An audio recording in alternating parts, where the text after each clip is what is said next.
Down the ladder. Writing my article, Human Evolution, I could not help but wonder what would happen if humans degenerated down the evolutionary ladder. Below is my vision of this chilling subject. Be warned that it will not be pretty but make you shiver and cold to the bone. Sensitive persons are advised to look away while reading this essay, or at least drink a good strong cup of coffee before proceeding, and to ascertain that the phone numbers of the emergency services are at hand. The modal population IQs given are my estimations and may still need fine-tuning, but the broad order of events will inevitably be as follows. Deeper and down, imagine a highly technological society with a modal IQ around 100, where various causes, dysgenics, immigration, Marxism, possibly natural disaster, begin to shift this mode downward. Imagine that one fails to counteract this, 100 and down. As modal IQ decreases from 100 toward 90, one gradually begins to see more antisocial behavior, intolerance, robbery, violent crime, and more animosity between groups in society, and a tendency toward segregation. Illiteracy and retardation increase, and ever more people can no longer function independently as they cannot cope with modern technology and bureaucracy, and require constant assistance from social workers who wonder why so many new clients are being referred to them. Institutes for higher education ask why ever more students do not master basic spelling, grammar, and arithmetic, and begin to challenge the teaching methods of primary and secondary schools. The true cause of the problem remains opaque to most, as school tests and norms are carefully dumbed down to hide the fall of raw intelligence. As the normal decline with age now puts increasing numbers of people in the retarded range as early as in their 60s or even 50s, neurologists express concern as to the epidemic of dementia, which, so they say, appears to hit ever more often while still middle-aged, rather than mainly in old age.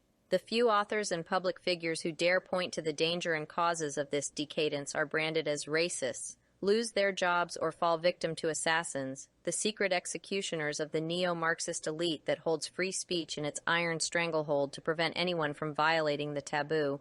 School children in class and later students in college adopt behaviors priorly only known from inner-city ghetto youths, making teaching a hazardous occupation. Public servants like ambulance and bus drivers are faced with aggression and violence in certain areas and become reluctant to go there. Politicians emphasize before camera that these magnificent residential areas have great potential after heavily armed platoons have cleaned up and declared safe the street being filmed. Parts of cities are de facto surrendered to youth gangs, as the law and international human rights agreements do not allow forms of action that would effectively keep the scum in check. Good citizens who out of necessity defend themselves are mercilessly prosecuted.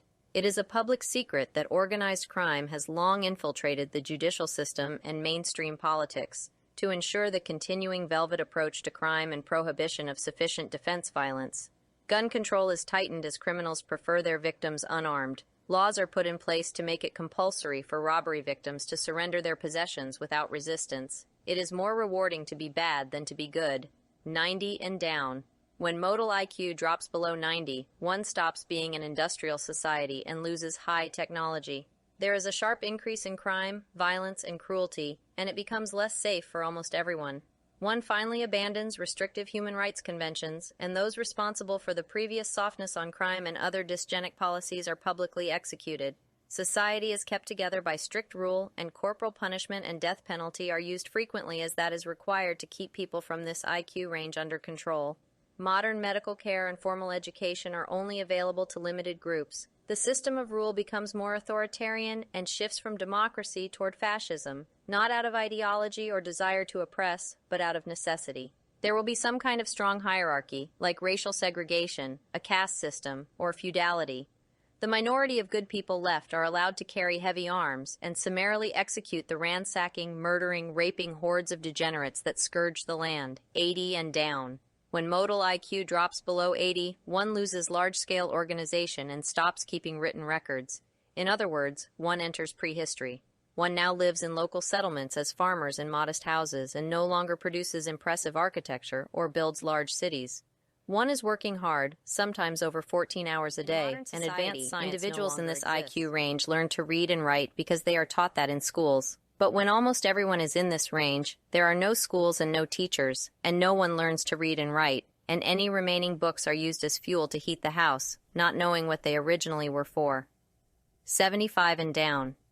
When modal IQ sinks under 75, one loses the ability to practice agriculture or herd cattle.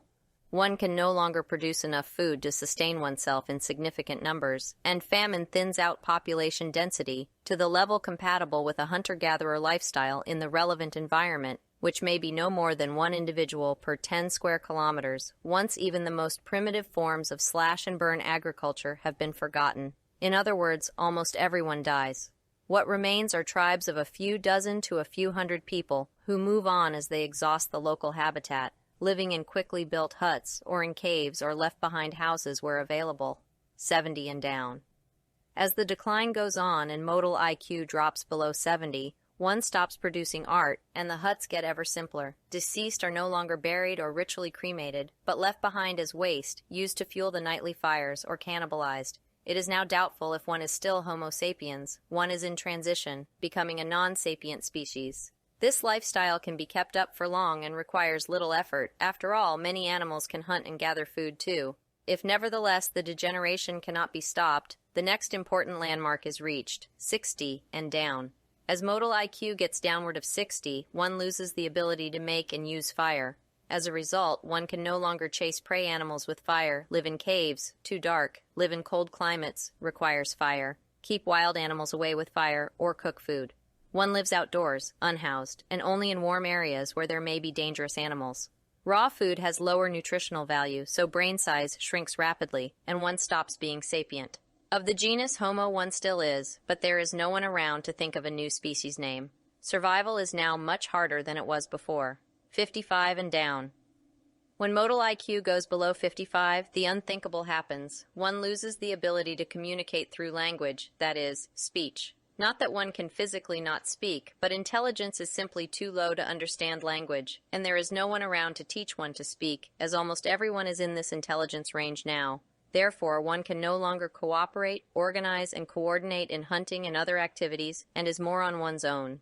Social ties become weaker, hunting becomes difficult, and hunters become scavengers. At this point, one is no longer human, but enters a subhuman transitional existence between Homo and an undefined animal genus, 50 and down.